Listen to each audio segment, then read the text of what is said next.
Magandang umaga mga ka-happy hour. At narito ang mga balita para sa MBC TV Network News Update 9 AM edition. Senate President Gatchalian uupong presiding officer ng impeachment court. Ating panuurin sa MBC TV Network News ni Raymond Dad Paas. Si Senate President Sherwin Gatchalian ang magsisilbing presiding officer ng impeachment trial kay Vice President Sara Duterte. Ito ang kanyang binigyang tiin sa panayam ng media pagkatapos ng flag raising ceremony sa Senado.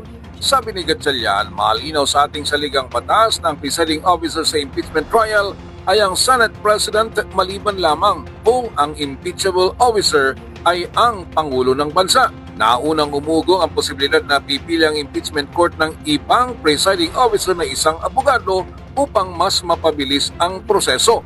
Kabilang sa mga lumutang na pangalan sina Senador Francis G.C. Escudero at Senador Francis Kiko Pangilinan. Umaasa si Gatchalian na dadalo ang lahat ng mga senador sa impeachment trial lalo na mula sa hanay ng minority. Magsisimula ito sa kanyang ipinatawag na All Senators Caucus ngayong tanghali upang pag-usapan ang proseso ng impeachment dahil 10 lang silang nakapag-usap noong araw ng Biyernes. Sa kanyang pananalita sa flag raising ceremony kanina, nagpasalamat si Gatchalian sa lahat ng mga empleyado ng Senado na tumulong sa paghahanda para sa impeachment. Nangako din ito na hindi ito gagawa ng anumang bagay na ikasisira ng integridad ng Senado. Mahigpit na seguridad ang ipinatutupad na sa labas at loob ng Senado para sa impeachment trial na magsisimula mamayang alas 2 ng hapon. Para sa MBC TV Network News, ito si Raymond Advance ng DZRH, una sa Pilipinas, una sa Pilipino.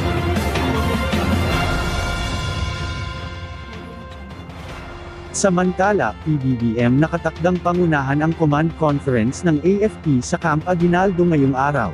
Nakatakdang pangungunahan ni Pangulong Ferdinand Marcos Jr. ang first semester 2026 AFP Command Conference ngayong araw. Gagawin ang command conference sa Tejeros Hall sa Campo Aguinaldo kung saan ay inaasahang ito na ang huling command conference ni AFP Chief General Romeo Bronner dahil na din ito sa nakatakdang pagre-retiro ni General Bronner sa military service sa darating na July 21. Magaganap ang retirement ng outgoing AFP chief kasunod na rin ang pagkakakumpleto nito sa fixed 3-year term bilang Chief of Staff base na din sa itinatakda ng Republic Act No. 11939. Kaugnay nito, ay wala pa namang inaanunsyo ang Malacanang o si Pangulong Marcos hinggil sa kung sino ang posibleng pumalit kay Bronner bilang AFP Chief. Ayon kay Palace Press Officer Undersecretary Claire Castro, na wala pang napipili ang Pangulong Marcos kung sino ang papalit sa pwesto ni Bronner, ang mga kandidato para sa susunod na Chief of Staff ay mga 3-star general. Ayon sa Malacanang, tatalakayin sa pulong ang ilang mahahalagang issue, ang pulong ay dadaluhan ng mga matataas na opisyal ng Sandatahang Lakas ng Pilipinas. At yan ang mga balita para sa MBC TV Network News Update 9 AM edition.